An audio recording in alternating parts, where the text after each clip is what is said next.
Good morning বন্ধুরা, আজকে সকাল থেকে ব্লগটা শুরু করছি। আশা করি তোমরা ভালো আছো আর আমরাও ভালো আছি। টুকি কিচেন ব্লগে আপনাদের সবাইকে জানাই স্বাগত। আজকে নতুন একটা ব্লগ তৈরি করলাম। সকাল থেকে সারাদিন কি করি না করি সেটাই আজকে তোমাদের মধ্যে তুলে ধরার চেষ্টা করেছি।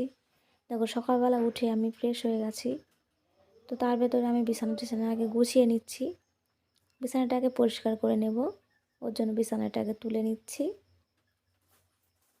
আজকে এখন সবাই উঠে গেছে, বাবু উঠে গেছে ওই ঘরে, ও দাদা এসছে ওর সঙ্গে ঘুমিয়েছিল।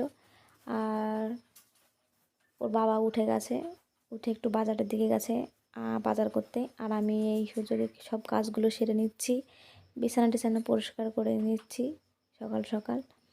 এই ঘরে বিছানাটা তুলে নিয়েই আমি ওই ঘরে বিছানা তুলব।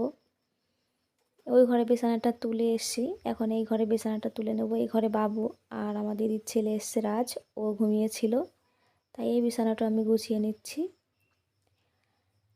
বিছানা সব কিছু গোছাচ্ছি, মশারি টশারি সব গুছিয়ে নিচ্ছি। এখন আমি সব কিছু একটু ঝেড়ে টেরে নেব, কারণ ওটা শুয়েছিল।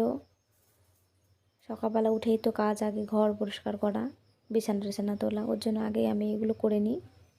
কারণ বিছানা তোলা থাকলে এমনিতেই ভালো লাগে, অন্যরকম লাগে, ঘরটা ফ্রেশ লাগে।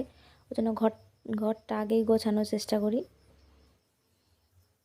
কম্বল টম্বল আমি সব ভাঁজ করে নিচ্ছি। বাবু ওরা ফ্রেশ হচ্ছে, এখন ওর ব্রাশ করছে, আমি বিছানা তুলছি। ও যা করছে দাদার সঙ্গে থাকছে সব সময়, আর আমি আমার কাজ করছি। ও খুব মজায় আছে, এখন ছুটি চলছে। আমি বিছানাটা পরিষ্কার করে নিচ্ছি। ও আবার আমাকে বলছে, মা কী করছো, তুমি ভিডিও করছো? তাই একটু হাসছিলাম, ও হাসছিল, তাই ওর সঙ্গে একটু কথা বললাম। সেই সুযোগে সোফাটার উপরে তো সব কিছু দিয়ে এলোমেলো করে রেখেছে, ওর জন্য আবার ওটাও পরিষ্কার করছি। জামা কাপড় যাবতীয় যা ছিল সব কিছু উলট পালট করে রাখে। বাচ্চা মানুষ তো একটু দুষ্টুমি করেই, একটু এলোমেলো করবেই, ওটা কোনো ব্যাপার না, গুছিয়ে নিতে হবে।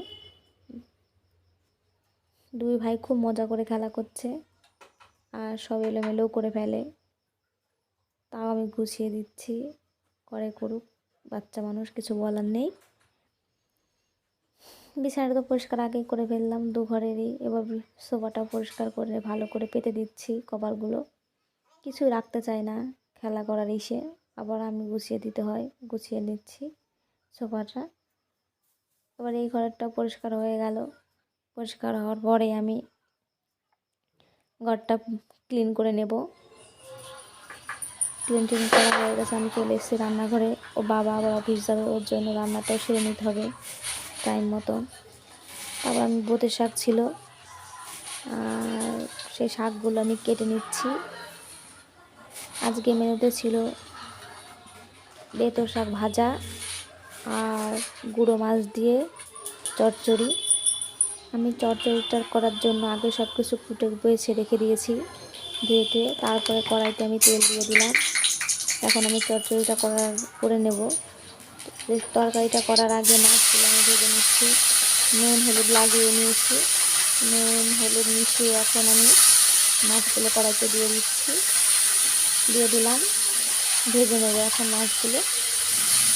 এখন মাছগুলো ভাজা হচ্ছে, আমি এই ফাঁকে একটু কাজও সারি, আর তার ফাঁকে রান্নাটাও করছি।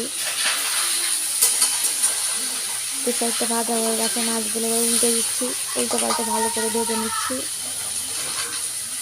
মাছগুলো ভাজা হয়ে উঠছে প্রায়, এখন মাছটাও তুলে নেব। ভাজা হয়ে গেছে, মাছটা তুলে নেওয়া হলো।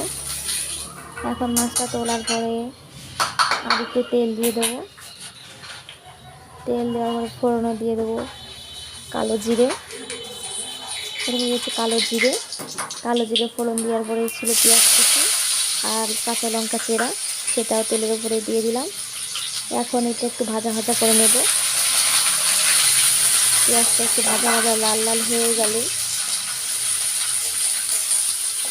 তারপরে যাবে সবজি দিয়ে দেবো। এরকম শীতের সবজি মূলো, আলু, বেগুন এগুলো দিয়ে চচ্চড়িটা হচ্ছিল গুঁড়ো মাছ দিয়ে। গুঁড়ো মাছের চচ্চড়ি সবাই খুব ভালো খায়, গুঁড়ো মাছটা অনেক ভালো খাওয়া, ওই জন্য গুঁড়ো মাছটা দিয়েই চচ্চড়ি হচ্ছে। আর সব রকম সবজি কেটে রেখে আমি আগে ধুয়ে রেখে দিয়েছি। এখন পেঁয়াজটা ভাজা ভাজা হয়ে গেছে, পেঁয়াজটা ভাজা ভাজা হয়ে গেছে। এখন সবজিগুলো দিয়ে দেবো। সবজিতে ছিল মূলো, বেগুন, সেটা তো বললাম, আলু, এই সব কেটে রেখেছিলাম ছোটো ছোটো করে। এবার সেইগুলো দিয়ে দিচ্ছি, ভাজা ভাজা লাল লাল হয়ে এসছে। তারপরে সবজিগুলো দেওয়ার পরে একটু নাড়াচাড়া করে নিলাম। এবার যতগুলো ছিল সবজি সব দিয়ে ভালো করে নেড়ে চেড়ে নেবো। নাড়াচাড়া করার মধ্যে গ্যাস ফ্যানটা চালিয়ে নিলাম। তারপরে দিয়ে দিলাম পরিমাণ মতন হলুদ। এখন দিচ্ছি পরিমাণ মতন লবণ, যতটুকুনি লবণ লাগে দিয়ে দিয়েছি। এখন একটু নাড়াচাড়া করে নেব। নাড়াচাড়া করে নিয়ে তারপর নাড়াচাড়া করছি। বাবু ওদিকে খাওয়ার জন্য তাড়া দিচ্ছে, মা হয়েছে, খিদে পেয়ে গেছে। তারপর পরিমাণ মতো ঢাকনা তুলে জল দিয়ে দিলাম। তারপর সেদ্ধ হওয়ার জন্য ঢাকনা দিয়ে ঢেকে দেওয়া হলো।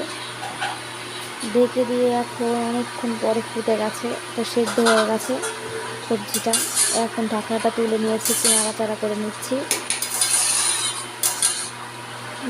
নাড়াচাড়া করে নিলে সব কিছু দেখছি যে গলে গেছে কি না, আলুগুলো গলে গেছে সব কিছু। এবার নাড়াচাড়া করার পরে মাছ দিয়ে দিলাম।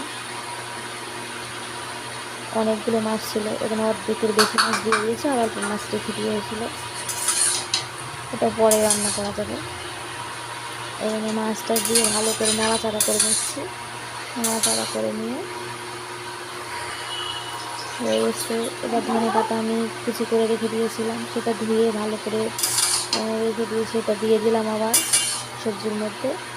ধনে পাতা দিয়ে নাড়াচাড়া করে নিচ্ছি। ধনে পাতাটা একটু মজে গেলে পরে রেসিপিটা হয়ে গেছে। এখন আমি সবজিটা নামিয়ে নিচ্ছি।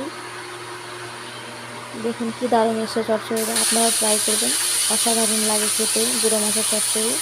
এটা ছিল বেলে শাক, সেটা ভাজা করছি রসুন সম্বারা দিয়ে, রসুন আর কালি জিরে, সেটা আগে দিয়েছি বলে দেখাতে পারিনি। তারপরে শাকগুলো দিয়ে পরিমাণ মতন লবণ দিয়ে দিচ্ছি। পরিমাণ সামান্য একটু হলুদ দিতে হয়, তাই হলুদ দেওয়া হলো।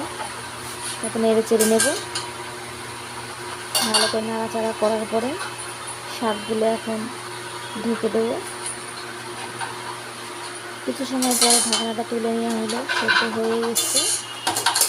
আর ভালো করে নাড়াচাড়া করে নিচ্ছে, ভাজা ভাজা করে প্রায় হয়ে এসছে শাক ভাজাটা। ভালো করে নাড়াচাড়া করা হচ্ছে। শাকগুলো যেটুকুনি জল ছিল সবই টেনে গেছে, যেখানে একদম মোলাম হয়ে গেছে শাকটা।